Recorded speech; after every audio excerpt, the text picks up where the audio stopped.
आए दिन देश के बड़े बड़े मीडिया चैनल्स में आपको इस तरह की खबरें सुनाई देती होंगी, जहाँ पर बताया जाता है कि आत्मा किसी की अशांत हो गई थी तो उसकी शांति के लिए हवन किया गया, या फिर कई बार ये बताया जाता है कि 20 साल पहले किसी की मौत हो चुकी थी और उसकी आत्मा भटक रही है और उसको अब किसी तांत्रिक ने कैद कर लिया है। और ये बात कोई मैं इजोनी मजाक में नहीं कह रहा हूँ, आप इन खबरों को स्क्रीनशॉट पे अभी आप देख सकते हैं। इस तरह की खबरें आए दिन आपको आज तक जैसी बड़ी बड़ी वेबसाइट्स में दिखती हैं। अब सवाल ये है कि आत्मा क्या चीज़ है, आखिर कैसे मरने के बाद आत्मा एक शरीर से दूसरे शरीर में जाती है, और इस तरह के कई सारे आत्मा से जुड़े सवाल जो आज की एक आम व्यक्ति के मन में बस सवाल ही बनकर घूम रहे हैं। तो इस वीडियो में हम समझेंगे कि आत्मा आखिर है क्या, और एक बार जब आप इसको समझ गए तो फिर आपके लिए आत्मा के नाम पे जितनी तरह की कहानियाँ आप सुनते हैं उनकी सच्चाई भी आपको मालूम हो जाएगी। तो चलिए जानते हैं आखिर आत्मा है क्या।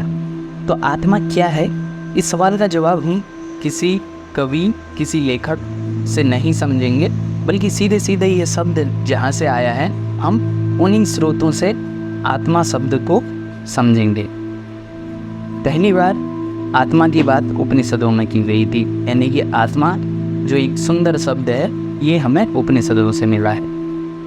अब उपनिषदों में जो ज्ञान है उसी ज्ञान का सार भगवद गीता में हमें देखने को मिलता है, और भगवद गीता में स्वयं श्री कृष्ण आत्मा की बात करते हुए नजर आते हैं। तो चूँकि घरों में श्रीमद् भगवद गीता पाई जाती है तो हम सीधे सीधे समझेंगे कि आत्मा को लेकर स्वयं श्री कृष्ण क्या कहते हैं, यानी कि सनातन धर्म में आत्मा का क्या महत्व है, आत्मा को लेकर क्या बात कही गई है। और इसको जानने के बाद फिर आप ये भी समझिएगा हमने आत्मा को क्या बनाकर रख दिया। श्रीमद् भगवद गीता अध्याय 2 19वां श्लोक, श्री कृष्ण कहते हैं जो इस आत्मा को मारने वाला समझता है तथा जो इसको मरा मानता है वे दोनों ही कुछ नहीं जानते, क्योंकि वास्तव में आत्मा न तो किसी को मारता है और न किसी के द्वारा मारा जाता है। फिर अगला श्लोक अध्याय 2 श्रीमद् भगवद गीता 20वां श्लोक, आत्मा किसी काल में भी न तो जन्मता है और न मरता ही है तथा न यह उत्पन्न होकर फिर होने वाला ही है, क्योंकि आत्मा अजन्मा नित्य सनातन और पुरातन है, शरीर के मारे जाने पर भी वह मारा नहीं जाता।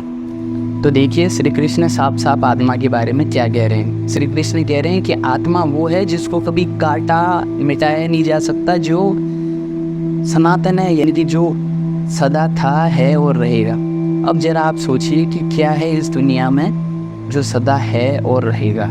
क्या मनुष्य का शरीर है जो सदा था और रहेगा? जी नहीं, मनुष्य की तो 100 80 70 साल की उम्र होती है और उसके बाद उसको जाना होता है। तो आत्मा का अर्थ मनुष्य का शरीर तो हो नहीं सकता। इस दुनिया में जो कुछ भी है असल में आप देख रहे हैं वो तो कभी ना कभी मिट ही जाना है। तो लेकिन श्री कृष्ण कह रहे हैं आत्मा वो है जो सदा था है और रहेगा।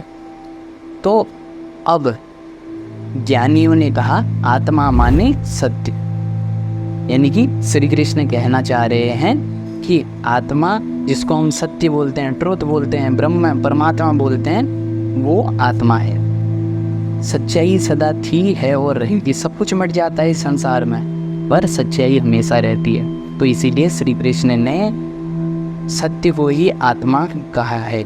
इस तरह श्रीमद् भगवद गीता हमें बता रही है कि आत्मा माने सत्य। अब जरा समाज की ओर चलते हैं। समाज में क्या चल रहा है आत्मा के नाम पे? हमें लगता है आत्मा माने कोई उड़ती हुई चीज़।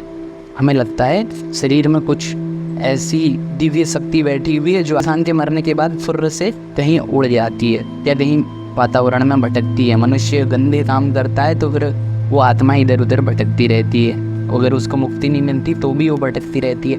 अगर आपने ध्यान से इस वीडियो को देखा हो तो अभी तक मैंने जितनी बातें आपको बताई हैं वो मैंने मन से तो नहीं बताई हैं, वो सारी बातें भगवद गीता से हैं।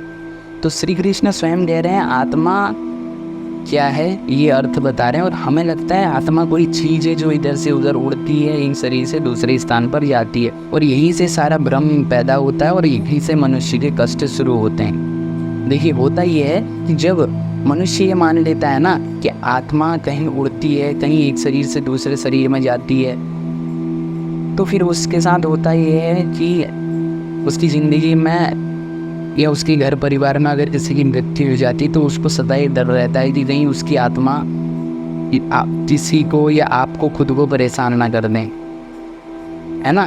तो इस डर की वजह से वो इंसान फिर सदा ज़िंदगी में कभी हवन करवाता है, कभी कुछ करता है, कभी कुछ करता है। जबकि श्री कृष्ण साफ साफ कह रहे हैं कि आत्मा माने सच्चाई, और सच्चाई तो कहीं उड़ नहीं सकती, सच्चाई तो सदा थी है और रहेगी। मनुष्य का शरीर मिट भी जाए तो सच्चाई को क्या फ़र्क पड़ता है। तो ये है। अब वैज्ञानिक दृष्टिकोण से देखें, जिन्हें लगता है कि आत्मा जैसी कोई चीज़ होती होगी, तो विज्ञान क्या कहता है इस पर। विज्ञान तो साफ साफ इनकार करता है। विज्ञान कभी नहीं कहता कि आत्मा कहीं उड़ती है, जाती है।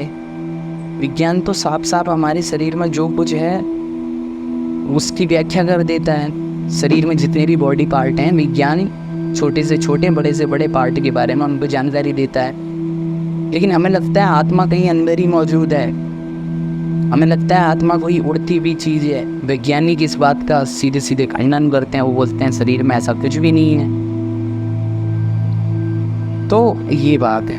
अब समझने वाली बात यह है कि तमाम तरह की यूट्यूब और सोशल मीडिया पर आपको आत्मा के नाम की कहानियाँ आए दिन दिखती रहती हैं। आप सुनते रहते हैं कि एक इंसान की मौत के बाद आत्मा कहीं उड़ रही है, भाग रही है, एक शरीर से दूसरे शरीर में जा चुकी है। इस तरीके की बातें आप सुनते रहते हैं। क्या वो सच नहीं है? जी हाँ, वो बिल्कुल भी सच नहीं है, क्योंकि सत्य कहीं आ जा नहीं जा सकता है। सत्य तो हर जगह मौजूद है, उसको आने जाने की क्या ज़रूरत है। सत्य कभी भटकता नहीं है। तो जितनी भी आपने आत्मा के नाम पे कहानियाँ रची हैं वो सब गलत हैं। आत्मा माने सच्चाई। और जब आत्मा का परमात्मा से मिलन हो जाए कहा जाता है, तो इसका आशय है कि आत्मा से अर्थ उस समय मन से होता है। मन यानी कि हमारा मन जब सच्चाई की तरफ चला जाता है, सच्चाई के सामने समर्पित हो जाता है, तो फिर कहा जाता है मन आत्मा को समर्पित हो गया, या फिर आत्मा परमात्मा से मिल गई। ठीक है। तो ये कहना कि आत्मा कहीं उड़ती है और फिर वो इंसान को परेशान करती है, नए नए जन्म लेती है, तो भाई आत्मा कोई जन्म वगैरह नहीं लेती। सत्य कभी जब मिटता नहीं तो फिर वो नया जन्म कैसे ले सकता है। तो इस वीडियो को देखने के बाद आत्मा को लेकर जितने भी आपके डाउट्स थे, मुझे उम्मीद है वो हल हो चुके होंगे। अभी ये लगता है आत्मा से जुड़ा कोई विचार बचा हुआ है, कोई संदेह बचा हुआ है, तो बेझिझक आप कमेंट कर सकते हैं। अगर लगता है वीडियो सार्थक रही है, आपको लगता है आत्मा का ये जो अर्थ है वो सब लोगों तक पहुंचना चाहिए, सबको आत्मा की सच्चाई जाननी चाहिए, और आत्मा के नाम पे जितनी तरह के भ्रम हैं वो सब दूर होने चाहिए, तो फिर आपको इस वीडियो को ज़्यादा से ज़्यादा शेयर करना चाहिए। धन्यवाद।